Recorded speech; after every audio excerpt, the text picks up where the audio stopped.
Welcome to the Grow My Cleaning Company podcast with your host, Mike Campion. If you are passionate about the cleaning industry, you are in the right place. Love what you hear? Spread the word and tell the cleaning world this is the place to be. Want more? Check out www.growmycleaningcompany.com for free online video trainings, free ebook downloads, free blog posts, and of course, all the podcast episodes. Everything you need to grow your cleaning company is at www.growmycleaningcompany.com. And now, on with the show. Welcome to the Grow My Cleaning Company podcast, where I coach owners of cleaning companies every Monday, Wednesday, and Friday on anything and everything related to building and growing cleaning companies. If that is you, if you are committed to growing your cleaning company, go to growmycleaningcompany.com. You will find everything you need to create the cleaning company you've always wanted, except for hard work. You got to bring that. If you want to be a guest on the show, if you've got a question you'd like me to answer, email our producer Natalie at Nat at growmycleaningcompany.com, or you can call the Cleaning Nation hotline at 480-648-5149. We are always excited to talk to you, Cleaning Nation. Today, we are chatting with a firecracker, Keith Schramm from Three-Way Cleaners. Three-Way Cleaners has served the greater Phoenix area for almost 2 years with both residential and commercial cleaning, and there's been talk in the air of going into crime scene cleanup. If you want to reach out to Keith and his team, you can get a hold of them at www.3, spelled out, not the number, THREE, threewaycleaner.com. Keith, say hello to Cleaning Nation. Hello, Nation. How are you guys doing today? I'm going to go ahead and speak on behalf of Cleaning Nation and say they're fantastic. Some fair to Midland, right? We got some doing well, we got some not so good, and we got some probably ready to jump off a cliff. So we're here for all of you, Cleaning Nation. So glad to have you on the show, Keith. Before we jump in and get started, I would love, and I think Cleaning Nation would love, to get to know you a little bit. Tell us about you, your company, your family, your business. Let us know Mr. Schramm for a minute. Alrighty. Well, about 2 years ago, I decided to start a cleaning business after I was doing high-rise window cleaning for a few years. And then before that, I was in the medical field for 15 years. Frankly, I just got tired of being told what to do by everybody and basically too many chiefs. I'm married to a... Now you called, and I'm supposed to tell you what to do. Now I feel guilty already. Yeah, I'm married. I've been married for 12 years now. Got 2 kids, an 8-year-old and a 2-year-old, and we're just trying to do what everybody else is doing. Trying to eke out a living and try to get going. All right. Well, you said one thing that's unique, I believe. What made you decide to move from window cleaning to commercial cleaning or commercial residential cleaning? Right. I basically did that because I saw how much money the owners were making. And I said to myself, I can do this too. All right, perfect. Well, thank you so much for and you're from sunny Phoenix, Arizona, which is awesome. We've done 100 and some episodes, and I think I've got to talk to a local Phoenician 5 or 6 times tops. So it's always fun to talk to someone local that we know the landscape. So that said, let's jump in. How can I help you today? My questions that I have, and with me being in the area that we are in, in Phoenix and Tempe, basically, I have one rough time hiring competent, reliable people, and I only have 3 requirements. I would like them to speak English and any other language that they want to speak. I need them to have a car, and I need them to be legal. I run into so many problems that after they get hired, they're not. Okay, perfect. That is such a good question. And anyone here in Phoenix, probably California, Texas, is running into that problem. Not to say that we're only running into that, but that kind of legal issue is big for a lot of listeners. The drivability and English is, speaking fluent English is that even though we're in Arizona, I think that is an issue that's going to really serve all of Cleaning Nation. So I'm excited to dive in. Let's start at the beginning. And first of all, you got to attract the right people. So, and what I say by that is so many people say background checks, must speak English, must have a car, and that's all fine. But that's not what I mean when I say the right people. what we're really trying to do is owners of cleaning companies, or really owners of any companies, is sometimes we get confused, certainly in the cleaning game, that we are trading dollars for hours. You give me $50 and I will give you an hour of this ideally competent / trained person's time. That's kind of the deal. That doesn't work on the client attraction side, because trading dollars for hours is the lowest paid opportunity. But let's focus on the employer-employee relationship for today. You don't want to be in the commodity business. So many people, money is the focus. What can I pay more money? What if am I not paying enough? These guys want too much money, blah, blah, blah, blah, blah. Or they won't work hard, or they don't drive, or they don't speak the right language, or they don't have papers, all that good stuff. So obviously in the ad, when the first start, and not only in the ad or when you've got certain employees telling other employees, you want to have your standards pretty well communicated, and then you want to make sure you hold them. So if you've got people that don't speak English, don't drive, or are not legal, you've got to get rid of them immediately. Because if there's an exception, people are always going to say, oh, well, when they're telling their friends, which is your best source of good employees, is good employees' friends, they're going to say, well, it may not even bring it up. And if they do bring it up, they'll go, but I'm not legal, or I don't have a car, I don't speak English, or that guy doesn't, whatever. So it's kind of a desire, not a must, and you'll just attract the wrong people. But really, that's 20% of it. 80% of it is you need to build a community. So we often understand that we kind of see the employees as commodities, right? Let's just call it $10 an hour. Maybe you're 9, maybe you're 11, but let's just call it $10 an hour. You see these people as, well, I'm going to pay you $10 an hour, but I'm not going to learn your name until you've been here for a month and a half, because everybody leaves and everybody flakes out, and I don't trust you. You don't trust me. So if you leave, I'll just get another warm body for $10 an hour, and the merry-go-round spins around and around. The problem with that is we don't look at it from their perspective, and their perspective is we are commoditizing them. You're just a warm body to do my bidding for $10 an hour, and if you leave, I'll get another warm body. At the same time, they're commoditizing us. You're just another jerk boss that's going to pay me $10 an hour, and I'll stay here until I find another opportunity that I like better, or until something comes up that I don't like. You yell at me or tell me to work hard, or I'm drunk on a Monday and I'm supposed to go to work, or some combination of the three. And they say, screw you, they take off, screw you if they're nice, and they take off, and that's the end that you hear of them. And it's no problem, because they know, good, I just need a week vacation anyway, and I'll take a week vacation and go get another, just like you say, fine, I'll go get another warm body, I'll get another jerk boss for $10 an hour. Does that dynamic make sense, Keith, so far? Yeah, 100%. You've hit every nail on the head so far. Okay, so now that we've created the pain, you're like, yeah, I know that problem, Mike. I didn't call you for more problems. How do I fix it? The solution is we've got to create a community that they want to be a part of. So the basis of that community is core values. So if you've got your core values, when I've had my companies, and even in this company, it's have fun, make money, be real, and help out. So I would not scream out things like, you got to have a job, or you got to be this, you got to be that. And I would put that in, right? It's not that I was hiding the fact that the minimum standards in terms of you got to have a driver's license, got to speak English, and you got to be legal. They'd be in there, but it would be 5-10% of the ad, and that would just be that. And anyone that didn't qualify for that, we just eliminated them. But that wasn't the bulk of the ad. The bulk of the ad was fun. The ads I put out were fun. I'm not saying yours should be fun unless that's your core value. And we talked about it's important for everyone to win. When I was in my construction company, it was important the customer made money of ours, that the employees made money, that we didn't pay slave wages, that we as the owner made money. And if we couldn't make money and the employee wanted to make all the money, it's not a good place for him. To be real, they could come to our work and our job and our place, and they wouldn't have to put on their mask. They didn't have to feel like, oh, I'm this way at home, but when I come to work, I put on a mask, and then help out. We really wanted to be in the community and serving other people. So the good thing is we were so loud and proud about that. The people that weren't into that, like you might be going, well, that sounds stupid. Great. I wouldn't want you as a part of my team, right? Or you might be going, wow, that sounds awesome. I really want to work there.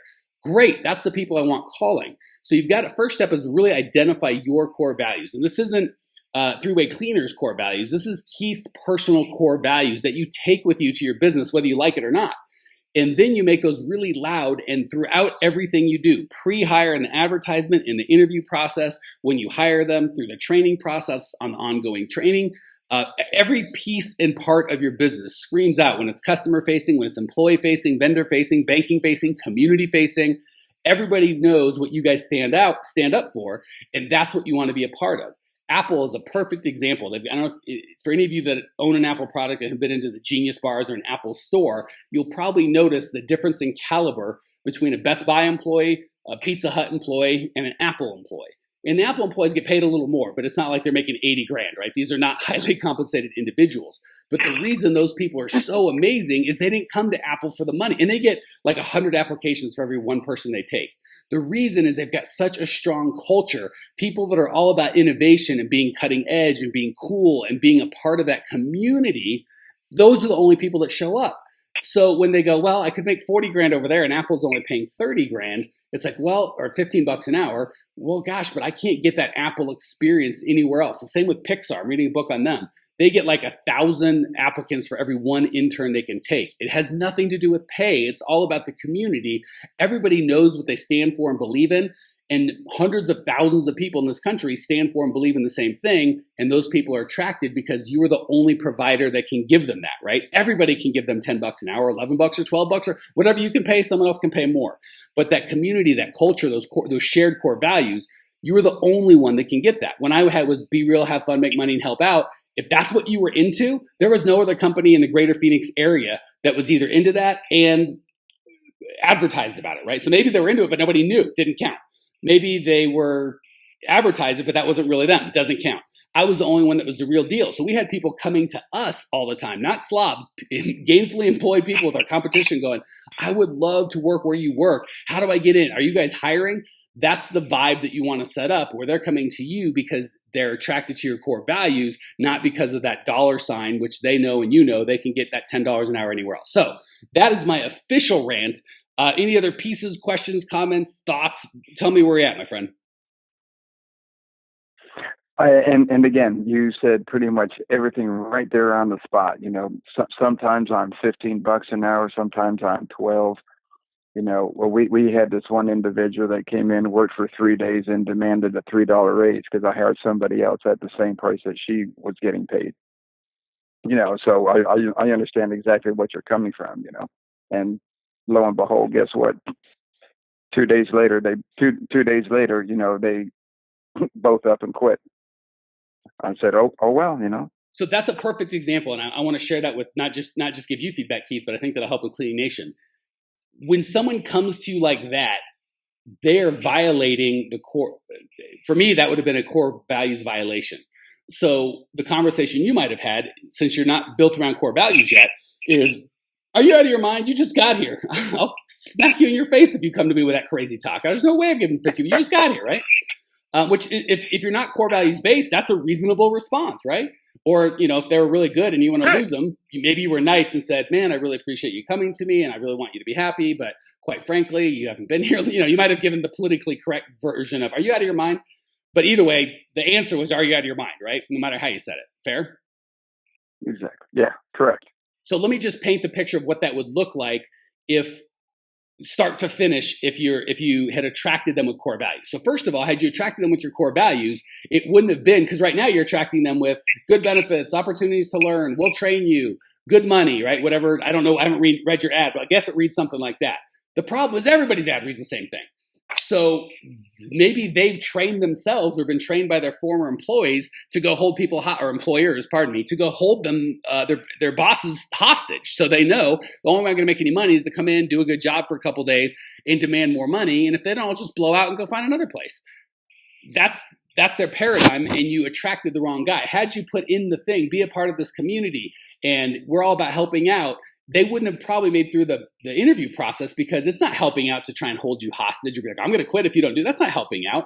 And they would understand that, hey, we want to make money. You don't have to hold me hostage. I want to pay you extra money, but we all have to make money, right? We have to make money for our customers. We have to make money for our employees. We're all on the same page, but here's the process and the system where we all make money together. And they would have bought into that and never kind of had the audacity to kind of try and hold you hostage. And then the helping out, the having fun, the be real, that's not real, right? They come in 2 days ago and say, yeah, I'll work for $12 an hour. That sounds fair. And then 3 days later, like, I want 15. That's not real, right? They're being, one of those conversations was disingenuous.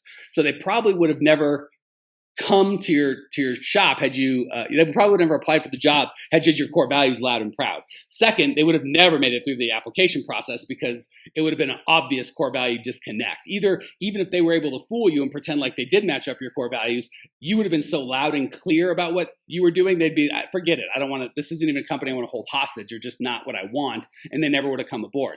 If they did somehow get attracted to your company and somehow make it through the interview process, that conversation would have not been about the money or are you out of your mind? It would have said, hey, it sounds like we've got a core values breakdown. It sounds like you don't believe that we're here to make you as much money because you're kind of demanding it now. This probably isn't a good fit. Let's part ways now. Let's find you a place where they're all about paying a bunch of money right off the bat. That's the kind of job or employer that you want to find. Let's help you find that place as opposed to have you here where you're not happy. One of two things is going to happen. One, they're going to go, yeah, you're right. I don't like it here. Great. You finally got them out of here and it's not a bad situation. Or two, if they were attracted to your core values and did share your core values, they're going to go, no. You misunderstand me, Keith. I really like this place. I just need the money. The community is more important to me than the money. How can I get to that? What's an appropriate? And then you're going to be on the same page. But at each step of those things, the kind of advertisement for them to come, whether that's through an article or friend sharing, the core values are going to be there and help you, the interview process, and then that conversation of I want this and you want that. They're all core values based and they make life a lot better. Is that something you can see helping you in the future? Oh, definitely. 100%, as always. All right, cool. Then enough of me yapping and yapping. Let's go to the lightning round. 3 quick questions. We're going to give you the opportunity to give back to Cleaning Nation. Question number 1, what's the best piece of advice you've ever received? I would have to say the best piece of advice that I ever have received was from another business acquaintance. He always told me that every time you interview somebody and they constantly are saying, no problem, no problem, no problem, no problem, watch out. There's a problem. Don't know that guy, but I like the cut of his jib. I would agree 100%. Yeah, you definitely want the right answer, or the real answer, not the quote unquote right answer. Question 2, what's the biggest mistake you've made in the cleaning business that maybe can save us newbies a couple steps? I'd probably say the biggest mistake that I've made so far was, unfortunately, getting into the apartments. We got into the apartments right off the bat, and there were a lot of them to do, and we did them correctly and properly. And then after a few months, somebody comes in and they want to undercut you by $3, and now you're waiting, 30, 60, 90 days for payment because you're no longer working with them. So I said, enough of them. So I just cut them all off and went houses and offices. Kevin, I am so glad you shared that. I, mostly in private coaching, not as much on the air, I am constantly telling my people that, and they don't get it. They're always let me just give you the argument they give, because I love when another owner of a company is sharing as opposed to me as a coach. I think sometimes you have a different credibility space you're coming from. So what if, let me just play devil's advocate, because that's such a good question. But Kevin, they pay so much better. The residential cleaners only want to pay $30 an hour. I could get $40 an hour for apartment move out, and they're so easy to get, and there's so many of them. They're the best customers ever. Exactly. They are when they pay. Enough said. Nothing else needs to be said. They're only good when they pay, and they only pay when you're the cheapest and they feel like they need you. Thank you for sharing that, Kevin, because I couldn't agree more. Last question. What's one idea that Cleaning Nation can put into practice today that will improve their lives and or their business? I would probably say every time when you go in the morning and your employees are there, or even if they've already been there and they've picked up their stuff, leave them a note or tell them, hey, thanks for being here today. I couldn't do any of this without you. Praise them. Not too much, so they get a big head and want a big raise, but, just let them know that they're appreciated every single day that they go out for you. I can't help but jump in on that because that's such good feedback. First of all, I love what you say. In Cleaning Nation, if you're not stealing this word for word from Kevin, shame on you. I forget the exact words, but thank you for being here. I couldn't do this without you. That's awesome. That is absolutely going to take you out of the level of I'm here for money into the level of I'm part of something special. The flip side I wanted to say, Kevin, and not just you, but Cleaning Nation, I don't want to beat up on you, but I would absolutely vehemently 1000% disagree with not too much. They'll want too much money.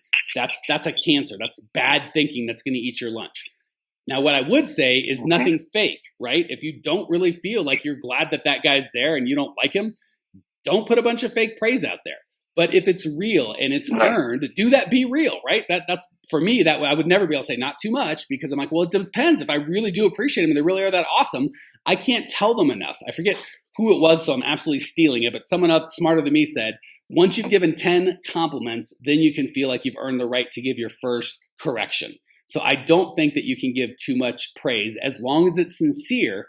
And the funny thing is, and this is, I don't want to say a secret, but a well-known fact that so many owners just ignore, people really want recognition and acceptance. And believe it or not, it's the opposite of what you said, Kevin. If you do it right and you're sincere and you've got the right people, you cannot give too much praise, and praise will make them work for less. They would, if given a choice, most people subconsciously in reality, they might answer different, but if you actually watch their behavior, they will take praise and acceptance and recognition and appreciation over money every time. Every time. Now, again, if they can't pay their bills, they can't pay their bills. It's not going to work.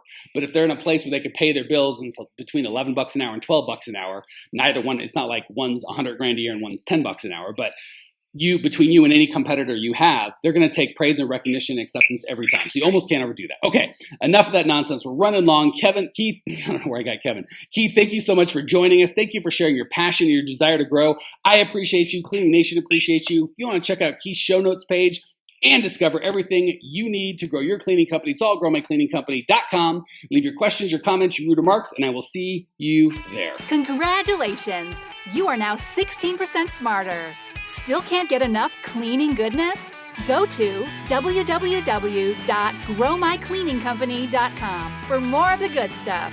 Ever want to be rich and famous? Owners of cleaning companies, as well as industry experts, can apply to be featured on the show by emailing our producer Natalie at support@growmycleaningcompany.com. Until then, don't miss out on all the latest cleaning industry lovin' at www.growmycleaningcompany.com. Check it out now.